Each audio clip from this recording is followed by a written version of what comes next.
वकील प्रशांत भूषण ने supreme court के साथ टकराव का रास्ता अपना लिया है।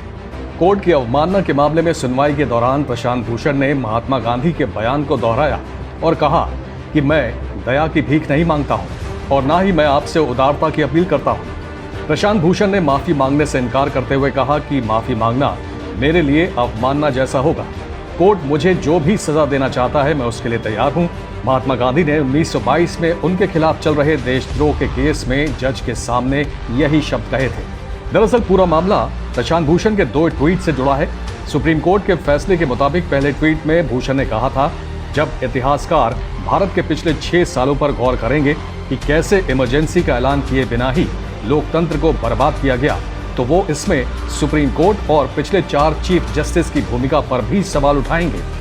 दूसरे ट्वीट में प्रशांत भूषण ने हार्ले डेविडसन बाइक पर सवार चीफ जस्टिस बोबडे की एक वायरल फोटो को शेयर किया था। प्रशांत भूषण ने यह ध्यान दिलाया था कि बोबडे ने उस फोटो में ना हेलमेट पहना था और ना ही मास्क लगाया था। ट्वीट में भूषण ने यह भी लिखा कि कोरोना काल में सुप्रीम कोर्ट भी लॉकडाउन मोड में है और भारत के लोगों को न्याय से वंचित कर रहा है। प्रशांत भूषण के इन 2 ट्वीट्स के बाद सुप्रीम कोर्ट की 3 जजों की बेंच ने भूषण को 22 जुलाई को कंटेम्प्ट नोटिस जारी किया। आपको बता दें कि कंटेम्प्ट ऑफ कोर्ट्स एक्ट 1971 के तहत 2 तरह के कंटेम्प्ट होते हैं। पहला सिविल कंटेम्प्ट, जो उन मामलों में लगाया जाता है जब कोई किसी कोर्ट के फैसले की अनदेखी या जानबूझकर उल्लंघन करता है या फिर उसे मानने से इनकार कर देता है। क्रिमिनल कंटेम्प्ट तब माना जाता है जब अदालत को अपमानित करने या अदालत की गरिमा को कम करने वाली कोई बात कही या लिखी जाती है। प्रशांत भूषण पर क्रिमिनल कंटेम्प्ट के आरोप लगाए गए हैं। कोर्ट के नोटिस का जवाब देते हुए प्रशांत भूषण ने सिर्फ सीजेआई बोबडे पर अपने ट्वीट के एक हिस्से के लिए माफी मांगी थी, पर वो अपने बाकी ट्वीट्स के पक्ष में खड़े रहे। उन्होंने ये भी कहा कि विचारों की स्वतंत्रता कंटेम्प्ट नहीं हो सकती। इसके चलते 14 अगस्त को सुप्रीम कोर्ट ने भूषण को क्रिमिनल कंटेम्प्ट का दोषी करार दिया।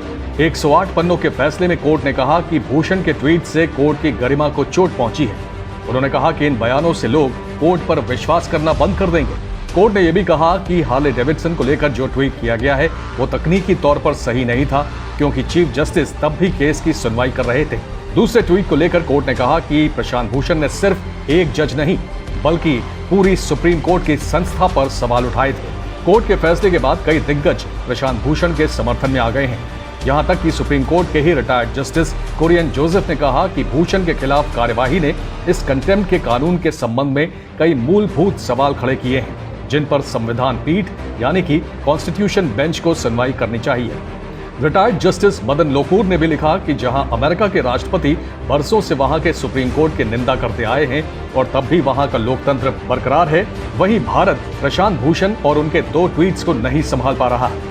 आपको बता दें कि कंटेम्प्ट ऑफ कोर्ट्स एक्ट 1971 के तहत प्रशांत भूषण को 6 महीने तक की जेल की सजा जुर्माने के साथ या इसके बगैर हो सकती है।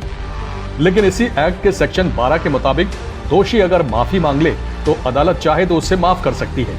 सुप्रीम कोर्ट ने प्रशांत भूषण को बिना शर्त माफी मांगने के लिए 24 अगस्त तक का समय दिया है। हालांकि 20 अगस्त की सुनवाई में भूषण ने कोर्ट को साफ कह दिया कि उनको और समय देने से उनके बयान में खास बदलाव नहीं आएगा। आपको बता दें कि प्रशांत भूषण के खिलाफ कोर्ट की अवमानना का 10 साल पुराना एक और क्रिमिनल कंटेम्प्ट का मामला पेंडिंग है। ये मामला 2009 का है, जब प्रशांत भूषण ने तहलका मैगजीन को दिए इंटरव्यू में कुछ जजों पर भ्रष्टाचार के आरोप लगाए थे। ये मामला पिछली बार मई 2012 में सुना गया था, जिसके बाद पिछले महीने इसे लिस्ट किया गया है। इसमें सुप्रीम कोर्ट ने 2 सवाल उठाए हैं। पहला ये कि न्यायिक भ्रष्टाचार पर बयान किन परिस्थितियों में सार्वजनिक किए जा सकते हैं, और दूसरा सार्वजनिक रूप से भ्रष्टाचार के ऐसे बयान दिए जाने पर शिकायत करने के लिए क्या प्रक्रिया अपनाई जानी चाहिए। प्रशांत भूषण के पक्ष में सोली सोराबजी, कपिल सिब्बल सरीखे वकील भी आ गए हैं। अगर 24 अगस्त तक प्रशांत भूषण सुप्रीम कोर्ट में माफीनामा नहीं दाखिल करते तो 25 अगस्त को सुप्रीम कोर्ट क्या फैसला लेता है, ये देखना दिलचस्प होगा।